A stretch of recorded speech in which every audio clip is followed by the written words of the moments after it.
Your advice on clients or sellers who, they're waiting for the market to drop and they want to stay in their home and now they're like, oh, I can't look at this kitchen anymore.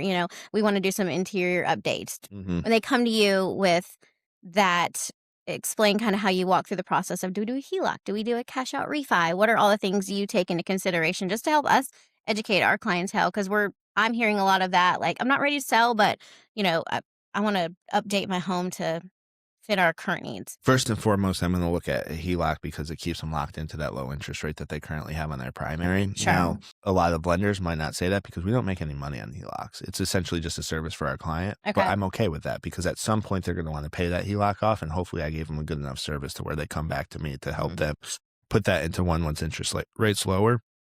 But what you have to look at is how much equity, right? So we have tools that we can run to see projected equity, and then we get the documentation to make sure you still have to underwrite the loan from an income standpoint. So instead of loan to value, it's combined loan to value. So we have to make sure we stay within those guidelines. We have to make sure debt to income is there, credit score is there.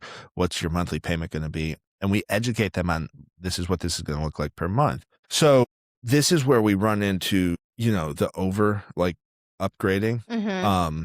So if you're in a neighborhood and I have a client I have to talk to about this today, I was looking at it over the weekend, where the houses are $425,000, but you want to put $300,000 of work into it. One, I don't know if the equity is there to get number two, we would have to go cash out, and that cash out refinance for improvements because they'll take post repair into consideration on the appraisal.